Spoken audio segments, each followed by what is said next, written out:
नाम चेंज करा दे के चाहिए। अबे गांव का नाम है हम ना सही से ले पाओ थे। क्या नाम है? तू ही बता दा। लौड़ेरा। ये ना लौड़ेरा नौडेरा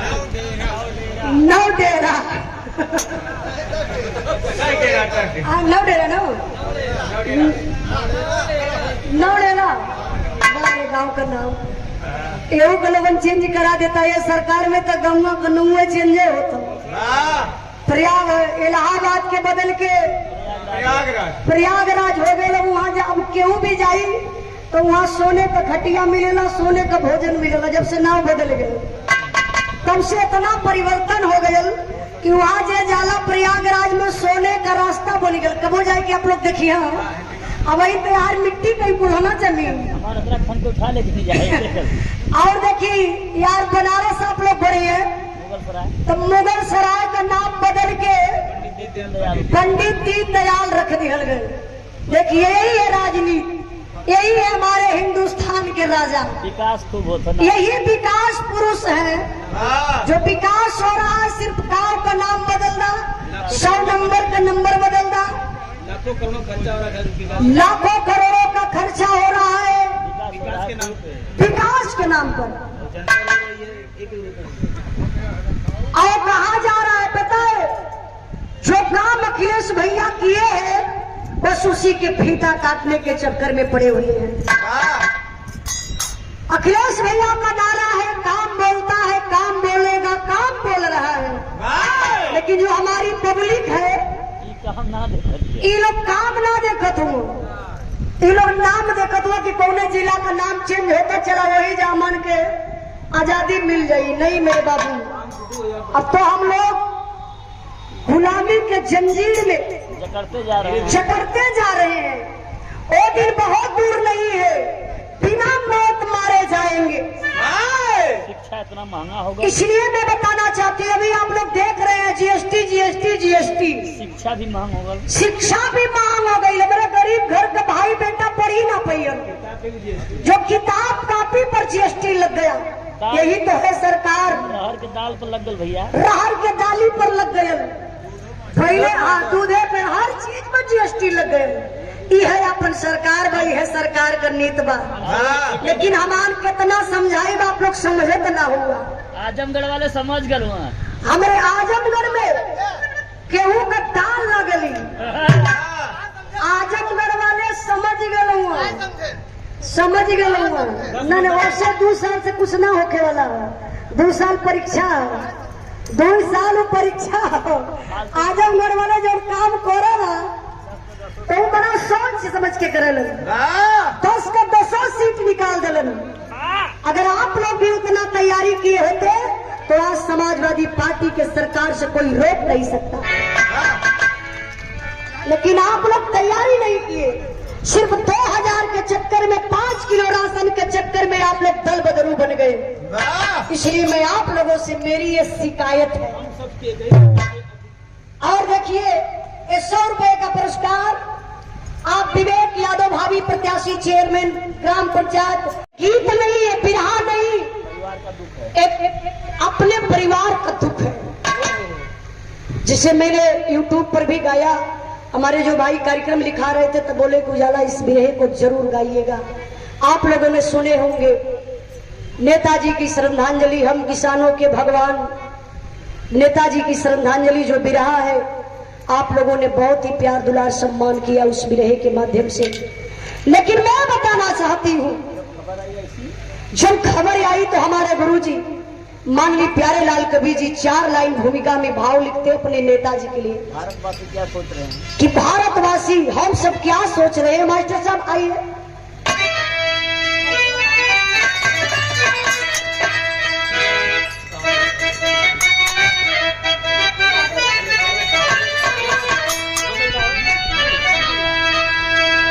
कहाँ से गए वे, कहाँ खो गए, हम सब के प्यारे दुलारे मुलायम, जीने का अधिकार दे करे के सबको हमें छोड़ कर गए हमारे नरम दिल के नायक सहायक सभी के नेताओं में लायक थे सबसे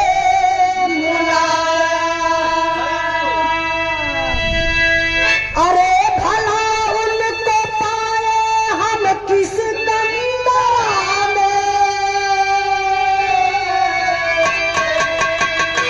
हुए दूर क्यों आज हमसे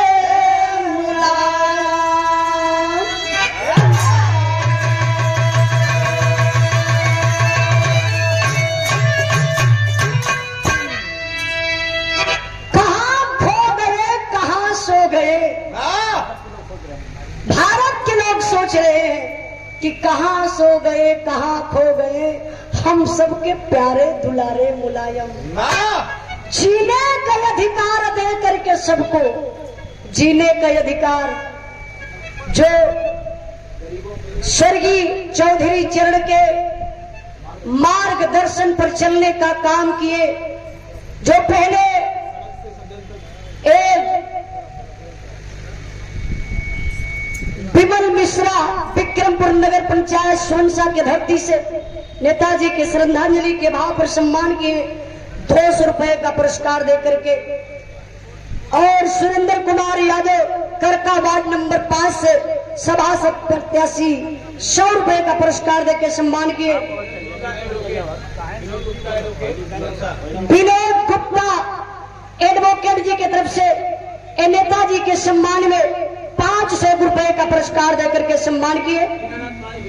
आप दीनानाथ पांडे भीटी की धरती से नेताजी के सम्मान में 5 ऐसे शब्द नहीं निकल रहा है कि मैं कह दूं कि स्वर्गीय माननीय मुलायम सिंह यादव जी जैसे अंदर से मतलब आत्मा ही नहीं कह रही है, लगता ही नहीं है स्वर्गीय है, लगता ही नहीं है, लगता ही नहीं है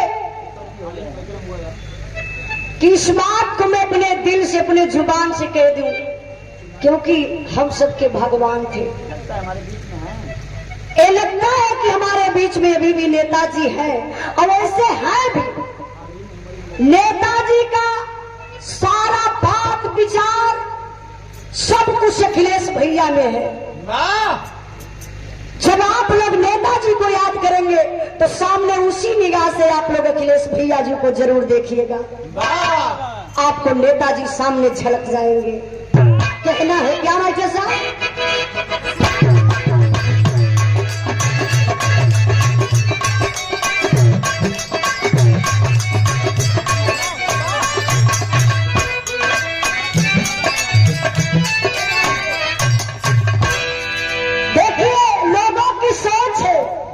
नेताजी क्या करते थे, कैसे मंच पर चढ़ते थे, कैसे भाषण देते थे, ये लोग बता रहे हैं, जिसको हमारे कवि जी माननीय प्यारे लाल कवि जी अपनी कलम से दर्शाते हैं। क्या मास्टर?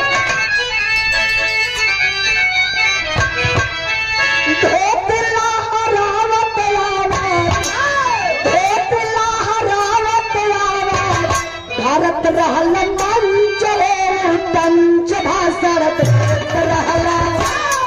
उटंच भाषण देत रहला नेताजी हमारे उटंच भाषण देत रहला नेताजी हमारे उटंच भाषण देत रहला।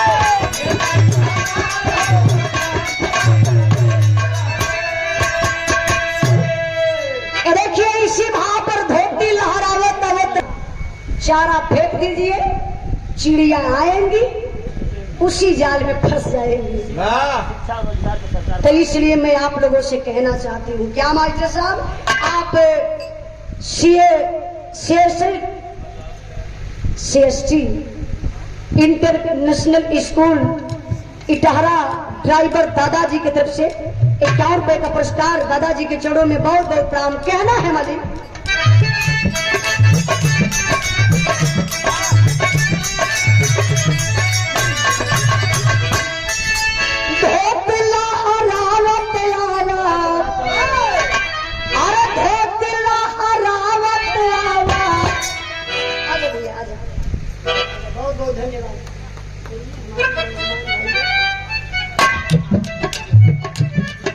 देखिए देश के कर्णधार है, जिस ओर जमानी चलती है उस ओर जमाना चलता है।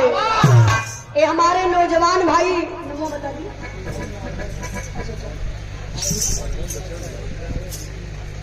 भारी जिला पंचायत सदस्य गौरा दुती से शुभम यादव जी की तरफ से एक समाजवादी गमछा और 200 रुपए का पुरस्कार देकर के सम्मान किए। संघर्ष करते रहिए भैया, लड़ाई आगे है, संघर्ष से पीछे हटना नहीं है।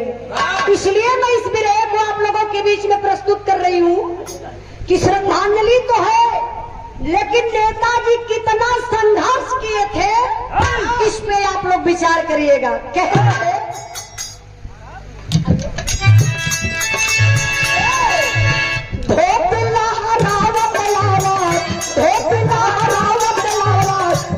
भारत उत्तंच भाषण नेताजी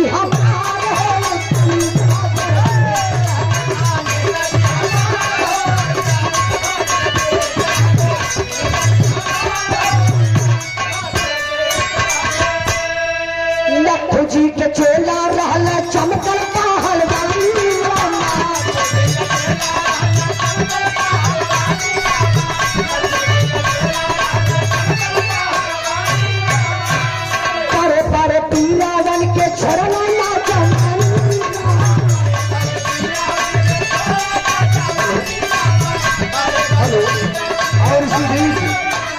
श्रद्धांजलि समारोह में धर्मेंद्र सोलंकी जी का आगमन हो चुका है। एक बार प्रतापगढ़ जनपद के धरती पर समस्त से ताली बजा के स्वागत कीजिए बड़े भाई धर्मेंद्र सोलंकी जी का। हार्दिक वंदन अभिनंदन स्वागत करते हुए हमारे प्रमुख संतोष और श्रद्धा जल समारोह में आज दोनों जनपद प्रतापगढ़ और जौनपुर के बहुत सारे पदाधिकारीगण कार्यकर्तागण समस्त आज इस सुरंसा पंचायत नगर पंचायत में यह उमड़ा हुआ जन सैलाब श्रद्धांजलि पुष्प चढ़ाते हुए धर्मेंद्र सोलंकी जी, साथ में हमारे अध्यक्ष सर बहादुर यादव जी, प्रमुख संतोष जी, समस्त आज से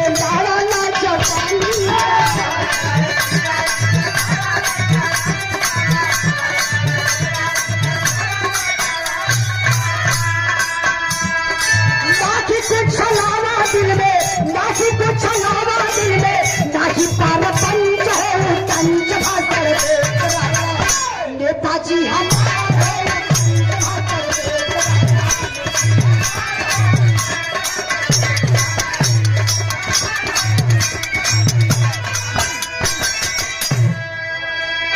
देखिए हमारे जो पीछे भाई लोग हैं थोड़ा से आप लोग सामने आ जाइए। बड़े आदर से नेताजी कह के पुकारते थे। मैं बताना चाहती हूँ आप लोगों से, इसी भाव पर सम्मान किए चंद्रकांत यादव एडवोकेट, आप अध्यक्ष यदुवंशी महासभा प्रतापगढ़ की धरती से 100 रुपए का पुरस्कार, बहुत बहुत प्रणाम। कहना है मालिक की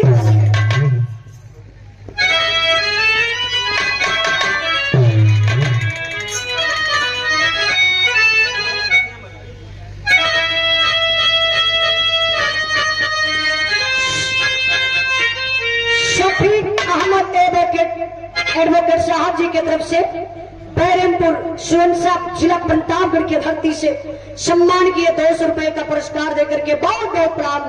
गीत बड़ी प्यारी बमाइस्टर साहब।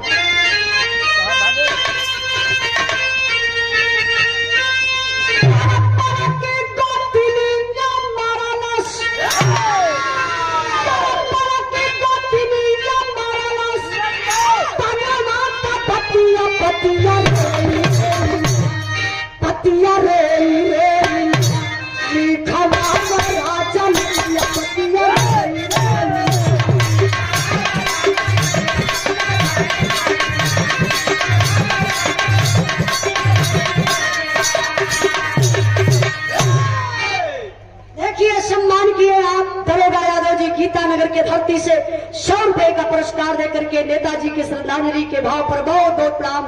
लेकिन विरहा में भाव है, इस श्रद्धांजलि में नेताजी किए क्या थे, कितना बड़ा संघर्ष किए थे मास्टर साहब।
आप इसी भाव पर सम्मान किए समाजवादी पार्टी के नेता राहुल यादव जी मुंगरा बादशाहपुर के धरती से 500 रुपए का पुरस्कार देकर के सम्मान किए। आपके चरणों में 100 बार नमस्ते प्रणाम आशीर्वाद की जा रही। देखिए नेताजी का बचपना था,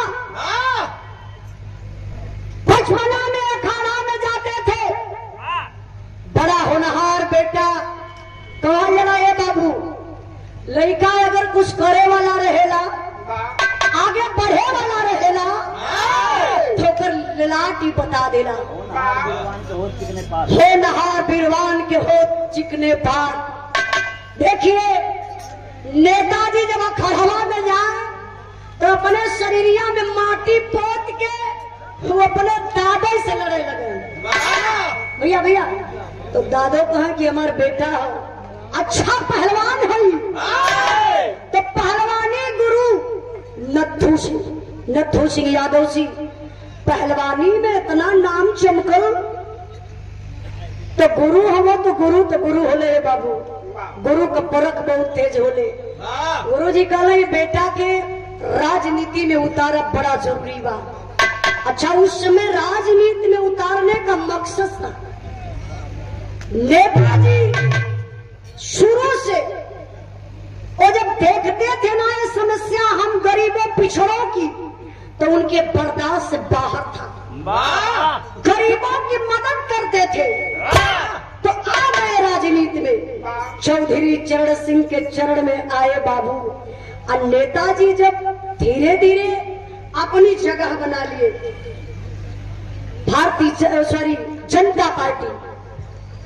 जनता पार्टी उस पार्टी का नाम था। जब उसमें जगह बना लिए तो धीरे धीरे समय बीता, चौधरी चरण सिंह की मौत हो गई। फिर राजनीति शुरू हो गई कि नहीं नेताजी को इस पार्टी से बाहर निकाल लिया जाए। नेताजी बोले मैं पार्टी से बाहर निकल सकता हूँ लेकिन अपने जनता को नहीं छोड़ सकता हूँ। नेताजी तुरंत अपनी पार्टी को बनाए।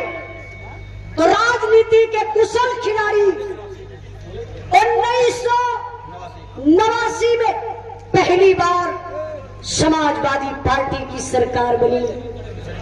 दूसरी बार 1993 में समाजवादी की पार्टी की सरकार बनी। और 2003 में जब तीसरी बार समाजवादी पार्टी की सरकार बनती है तो उसके बाद आइए नेताजी आइए। 1996 में समाजवादी पार्टी का जो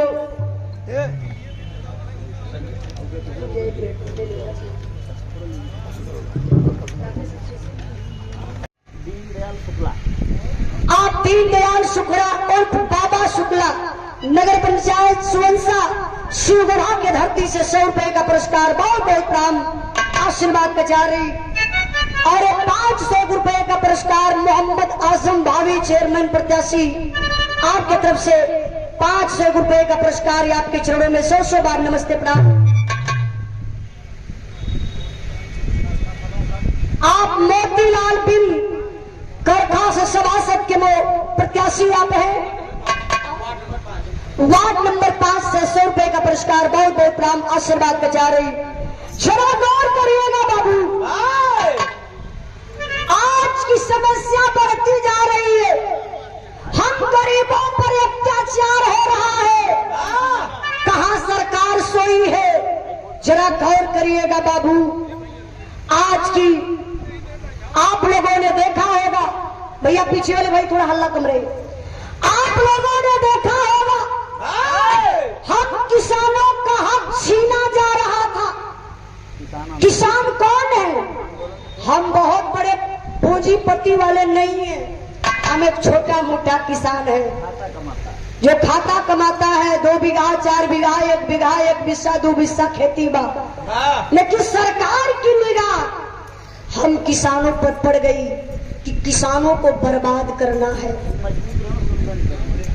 किसानों को बर्बाद करना है। आखिर किसान बर्बाद कैसे होंगे?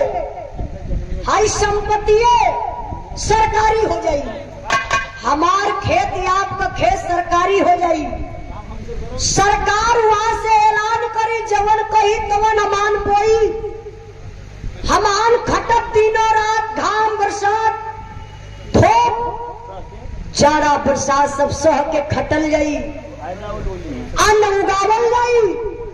हमार फायदा या आपका फायदा बाबू सरकार उठाई। गौर करिएगा, इस बात को किसान, हमारे पूर्वांचल के लोग तो बहुत कम समझे, लेकिन पश्चिमी के लोग बहुत अच्छी तरीके से समझ गए। आंदोलन पर बैठ गए कि नहीं, हम अपने हक की लड़ाई करेंगे, ऐसा होने नहीं देंगे। जिस दिन हमारा हक छीना जाएगा हम गुलाम हो जाएंगे। इसलिए बाबू मैं आप लोगों से कहना चाहती हूँ, समय बहुत कम है, जाग जाइए। अगर नहीं चेतेंगे आप लोग तो फिर वही बात मैं बताने जा रही हूँ कि बिना मौत मारे जाएंगे आप लोग। इसी भाव पर सम्मान किए 51 रुपए का पुरस्कार।